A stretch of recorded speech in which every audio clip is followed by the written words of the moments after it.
यहाँ पे देखिए कंसेप्ट नंबर 4 रेखाएं एवं कोण का, ये कंसेप्ट नंबर 4 है। ठीक है, क्या है तो रैखिक युग्म अभिगृहित है। रैखिक युग्म क्या होता है ये हम आपको पढ़ा चुके हैं कंसेप्ट 3 में।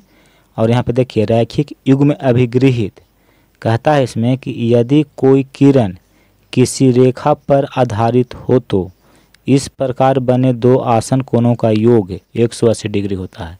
इसी को बोला जाता है रैखिक युग्म अभिगृहित। ठीक है, समझिए क्या कहता है। देखिए कहता है कि यदि कोई किरण किसी रेखा पर, तो एक किरण हम लेते हैं, देखिए ये किरण है OC। ठीक है, OC किरण है जो आधारित है रेखा AB पर। ये रेखा है AB। ठीक है, तो AB रेखा पर OC किरण आधारित है। तो इस प्रकार बने दो कोण, देखिए तो यहाँ पे एक एंगल यहाँ बन गया और एक एंगल यहाँ पे बन गया। ठीक है, तो ये दो एंगल जो बने हुए हैं इसको बोलते हैं आसन कोण। आसन कोण क्या होता है ये हम आपको पढ़ा चुके हैं कंसेप्ट 1 में। तो ये आसन कोण है। तो आसन कोण का योग यानी कि इस एंगल का क्या नाम है AOC। देखिए AOC, और इस एंगल का नाम है BOC, एंगल BOC। तो ये दोनों का योग 180 डिग्री होता है। तो इसी को बोलते हैं रैखिक युग्म अभिगृहित। ठीक है, तो रैखिक युग्म अभिगृहित क्या होता है समझ चुके हैं आप। यहाँ देखिए चित्र द्वारा व्याख्या, किरण OC रेखा AB के O बिंदु पर आधारित है। देखिए OC क्या है तो किरण है, और AB देखिए रेखा है। ठीक है, इस पर OC किरण आधारित है। तो यहाँ पे दो एंगल बन रहे हैं। एक एंगल देखिए यहाँ पे बना, जिसको 1 से हम सूचित कर दिए हैं, और एक एंगल ये बना, इसको 2 से सूचित किए हैं। तो BOC प्लस COA बराबर 180 डिग्री होता है। देखिए BOA यानी कि ये एंगल और ये एंगल, ये दोनों का योग 180 डिग्री होता है। ऐसा रैखिक युग्म अभिगृहित के तहत होता है। ठीक है, याद रखिएगा कि रैखिक युग्म अभिगृहित में क्या होते हैं कि दोनों कोणों का योग 180 डिग्री होता है, यानी कि आसन कोण का योग 180 डिग्री होता है। ठीक है, तो यही होता है रैखिक युग्म अभिगृहित। जब हम सवाल बनाएंगे तो वहाँ बार बार हम लिखेंगे कि रैखिक युग्म अभिगृहित से ये दोनों कोणों का योग 180 डिग्री हो गया, तो आप समझ जाइएगा। ठीक है, ये कंसेप्ट भी बहुत ही VVI है। ठीक है, तो इसको ध्यान से देखिएगा कि रैखिक युग्म अभिगृहित का विलोम क्या कहता है। इसमें कहता है कि यदि आसन कोणों का योग 180 डिग्री हो तो उनकी बाह्य भुजाएं एक ही रेखा में होती है। देखिए ये जो कोण देख रहे हैं ये आसन कोण है। ठीक है, अगर इसका योग 180 डिग्री होता है तो बाह्य भुजाएं देखिए OC और OA एक ही रेखा में होती है। ठीक है, ये कहता है।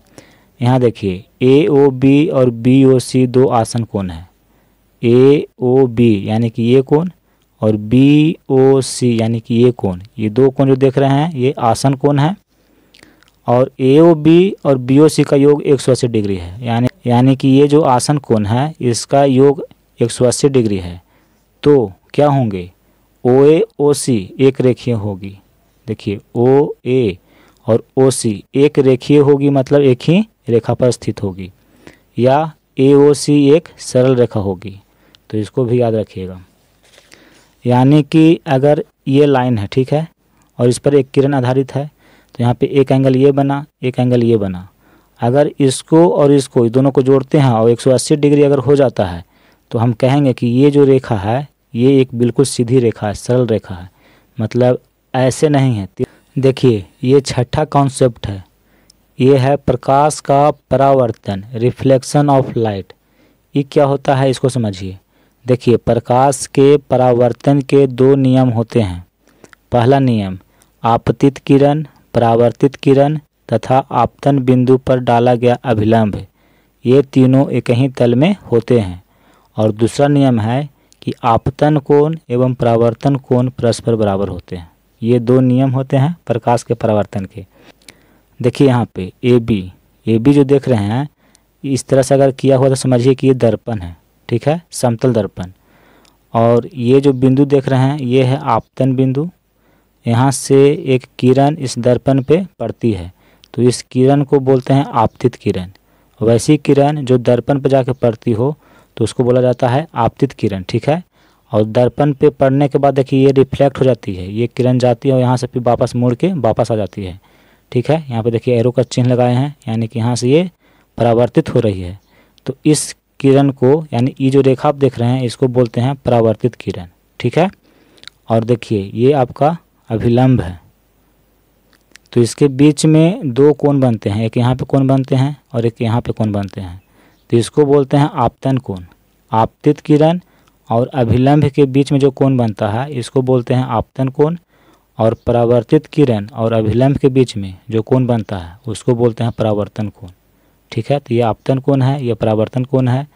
ये आपतित किरण है, ये दर्पण पर जाकर पड़ रही है, फिर दर्पण से यहाँ से रिफ्लेक्ट होकर वापस आ रही है, तो इसको बोलते हैं परावर्तित किरण। और ये जो देख रहे हैं ये आपतन बिंदु पर जो डाला गया लंब है, इस लंब को बोलते हैं अभिलंब।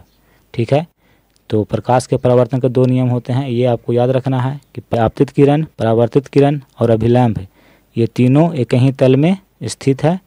आपतन कोण, परावर्तन कोण बराबर होते हैं, यानी कि I और R बराबर होंगे। अगर ये 40 डिग्री है तो ये भी 40 डिग्री होगा, अगर I का मान 50 डिग्री है तो R भी 50 डिग्री होगा। ठीक है,